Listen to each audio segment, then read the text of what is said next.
On the 6th of December 1916, a ship sank in the Atlantic Ocean. While this itself isn't unusual, this ship was actually carrying on board a dinosaur. Neither the ship nor the dinosaur have ever been seen again. This particular ship also played a part in the story of the sinking of the RMS Titanic on April 15th, 1912. This is the full story of the ship that sank with a dinosaur on board. This is the story of the SS Mount Temple. Okay, let's get right to it.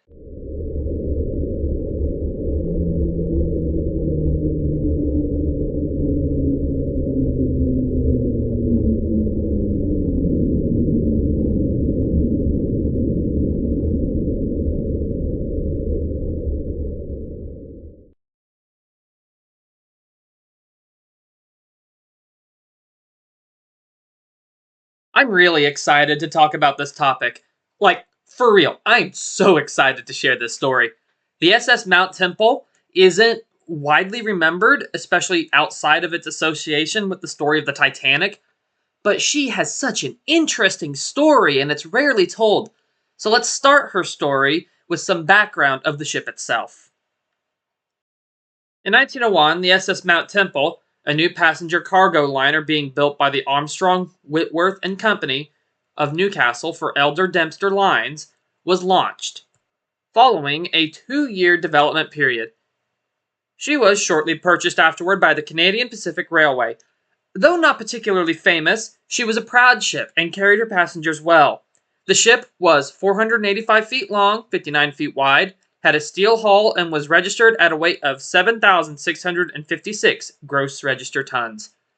Her 2 engines produced 694 horsepower, giving her a speed of 12 knots. The early years of the Mount Temple's career were exciting. She transported regiments from the British Army to the South African War. The Mount Temple made several trips from New Orleans at this time. She carried remounts from North America to South Africa, going from New Orleans to Durban on 3 occasions between 1901 and 1902. The exact date of these trips were November 5th to December 7th, 1901, February 4th to March 8, 1902, and finally April 30th to May 28th, 1902. After this, the Mount Temple entered normal passenger service. No dinosaurs on board yet, but we're getting there.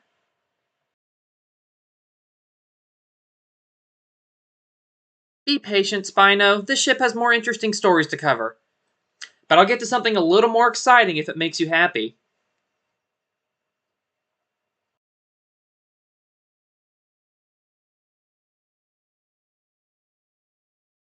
In 1907, the Mount Temple, while carrying over 600 people on board her, was sailing in overcast weather that was spitting out snow squalls. Around midnight, the second officer was left in command of the ship, with orders from the captain that he was to be roused if the weather got worse. At 2 a.m., the weather did just that. The vessel ran into a series of snow squalls, and these grew stronger and stronger. By 2:30 a.m., visibility had severely decreased. Visibility actually became so poor that one couldn't even see down the full length of the ship. Thinking a ship was spotted ahead due to a light appearing, the second officer attempted to steer around the mystery ship. But it wasn't a ship. It was a lighthouse. The Mount Temple then ran aground on the rocks off the West Ironbound Island. Her hull was ripped open and water began flooding the engine room and extinguishing the boiler fires powering the ship. To make matters worse, the ship was then struck by a massive tidal wave that washed over the deck and slammed into her side, smashing half of the lifeboats. While this might sound like a death sentence that a ship could never survive, the Mount Temple did survive. The Mount Temple fought a good fight for survival, and against the odds, she won.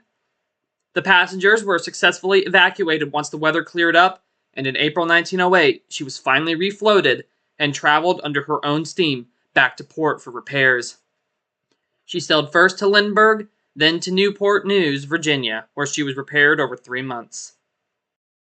Now, on to what this ship first became truly noteworthy for in history, being one of the very first ships to respond to a certain SOS on the night of April 15th, 1912. Yes, when the Titanic sent out her SOS, calling for help on that cold night, the Mount Temple was one of the first ships to hear her call and respond. Let's get to that part of the Mount Temple story. We'll get to the dinosaur in due time, though. I promise.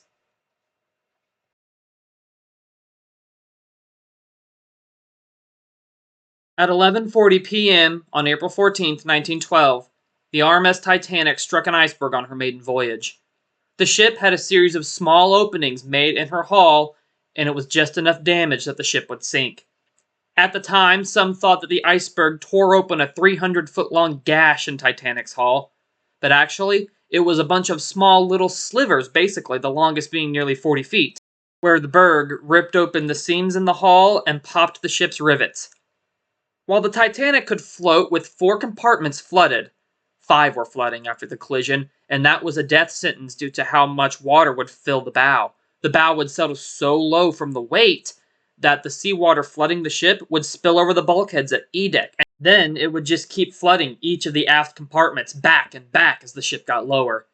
To put it simply, with that amount of underwater damage, the Titanic couldn't stay afloat. As such, though most didn't know the Titanic was dying, her crew began preparing the lifeboats, and the Titanic's wireless operators, John Jack Phillips and Harold Bride, sent out a distress call. Phillips initially sent out the standard call for assistance, CQD, but then switched partially to SOS since it might have been his last chance to use it, as Bride said to him. One of the very first ships that received the call was the SS Mount Temple. The Mount Temple's captain, Captain Moore, was roused after the second SOS was received, and he assessed the situation. He was under orders to avoid any areas with icebergs, but he chose to turn his ship around and steam directly for the Titanic instead. Preparations to rescue survivors were carried out as the ship began her mad dash northeast across the ocean towards the sinking passenger liner.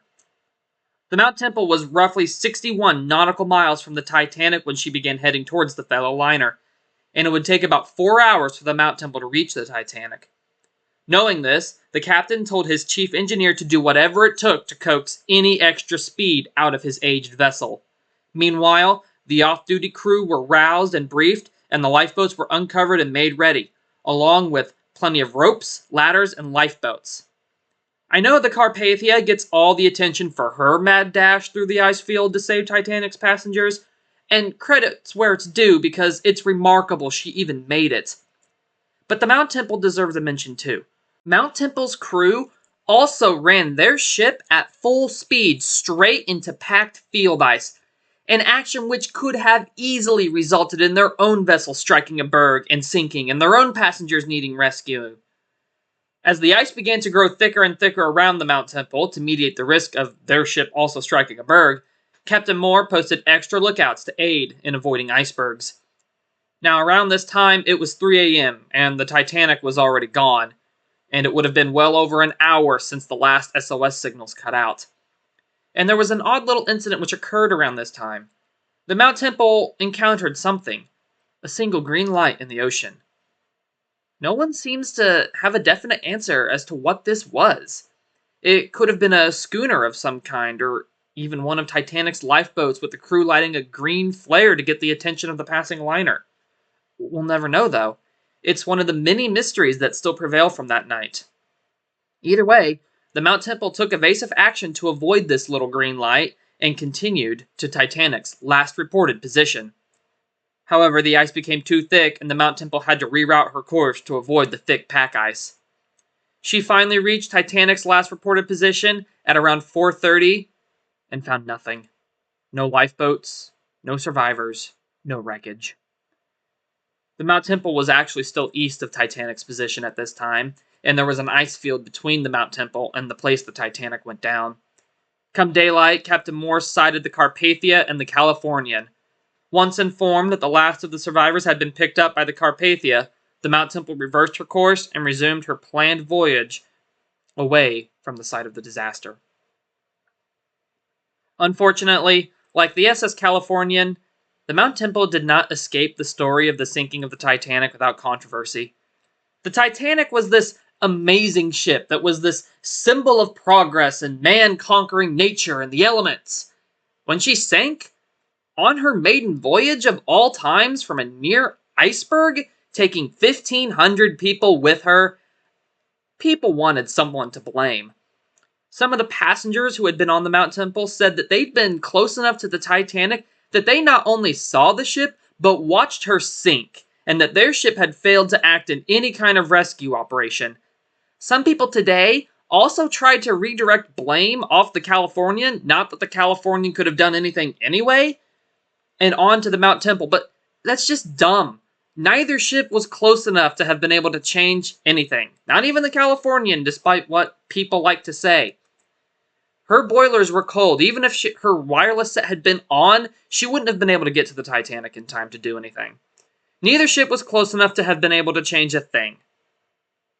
After the Titanic sank, the American and British inquiries into the sinking ignored the rumors about the Mount Temple being close enough to see the ship. Experts on the history of the Titanic stand by the fact that it would have been impossible for both the Mount Temple to see the ship, as well as have played any more of an active role in the rescue. Again, there was an ice field between her and the Titanic. Nonetheless, people still try to spread misinformation about the Titanic and the Mount Temple to this day.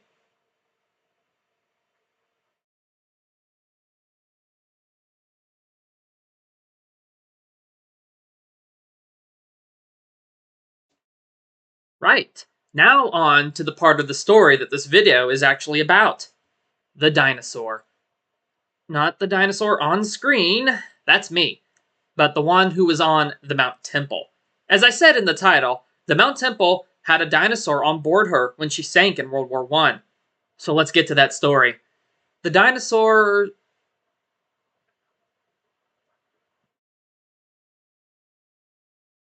The dinosaurs which were being transported on the Mount Temple were found in North America. They were taken to the Mount Temple to be transported safely. Now, what were these dinosaurs? The Mount Temple had two hadrosaurs on board her called Corythosaurus, meaning helmeted lizard. This is a genus of hadrosaur duck-billed dinosaur from the Upper Cretaceous period, which existed from 77 to 75 million years ago. So let's talk about Corythosaurus and how two of them came to be on a steamship in the middle of World War I. The first Corythosaurus specimen was found in 1911, known as AMNH 5240. It was found by Barnum Brown in the Red Deer River, Alberta, Canada. Barnum Brown named the type species in 1914 as Corythosaurus casuarius. He published a more detailed description on the animal later in 1916. This herbivorous dinosaur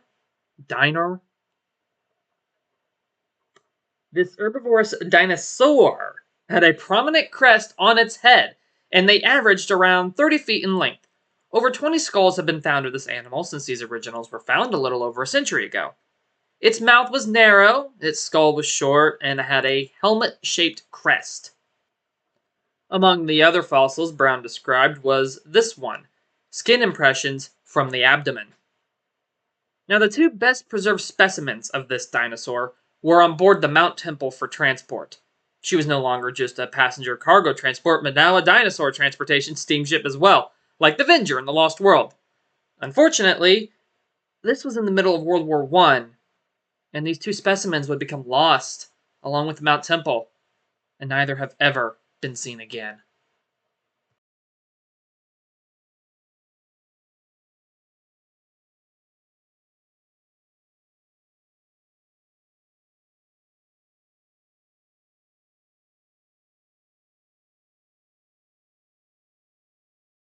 As the story goes on, it's kind of wild to think that this all happened on one ship. Not many get such a dramatic career. She had such a rich history, and now her story has reached its climax. This is how the story of the Mount Temple ended. With the outbreak of World War I in 1914, the British Admiralty began to enlist liners into the service, most famous cases being the Olympic. But other ships played in the game too, such as the Britannic and the Lusitania. Though both of those were separate circumstances entirely, but the Mount Temple was right there alongside them. She was even fitted with 3-inch naval guns on her stern for defense. The Mount Temple was requisitioned on August 12, 1914 to serve as a food and troop transport. By August 1915, the Mount Temple was released by the Admiralty and back into commercial service in October 1915. Though after this release, she did still transport 1,200 German prisoners of war back to England who had been captured after the Battle of Loos. But like the Lusitania had been when she was sunk in 1915, the Mount Temple was once again a civilian ship, not a warship.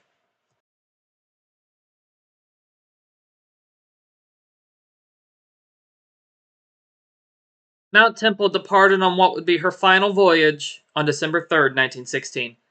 The Mount Temple's planned ultimate destination after a few stops was Liverpool. Her captain was Alfred Henry Sargent, and her crew consisted of 109 people.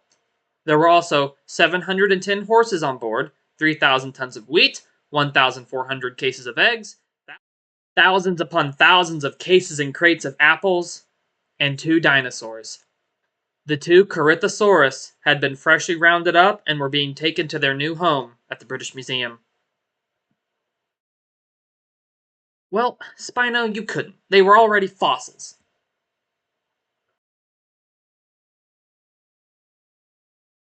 The Mount Temple was a little over 600 miles from Fastnet Rock, Ireland, when another ship appeared and chased her, catching up to her.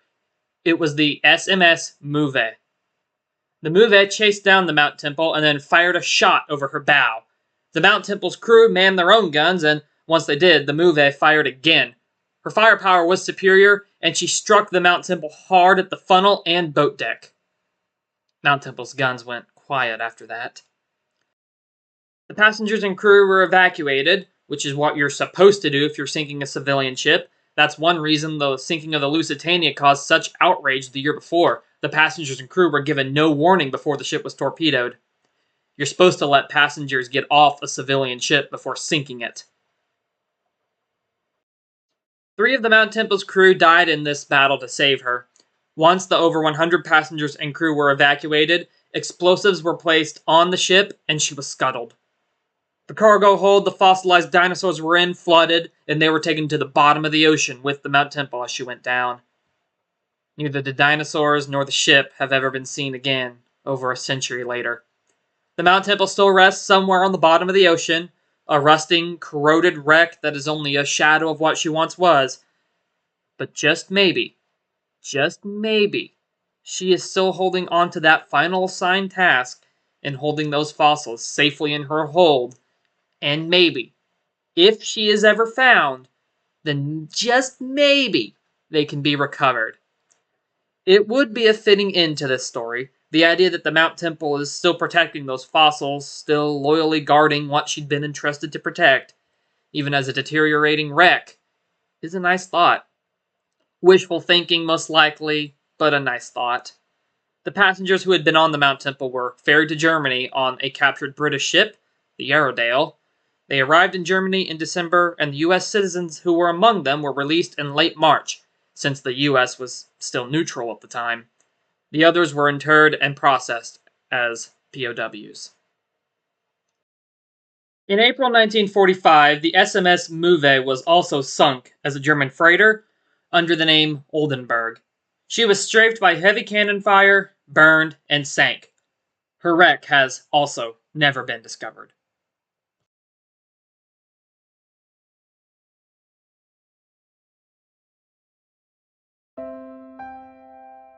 So that was the story of the SS Mount Temple, a ship who is rather forgotten today by most, or just addressed as the footnote in the story of the Titanic, but she had an impact on history, be it the dramatic story of her grounding in a blizzard, her making a mad dash to the aid of the sinking Titanic, or sinking herself with 2 dinosaurs on board.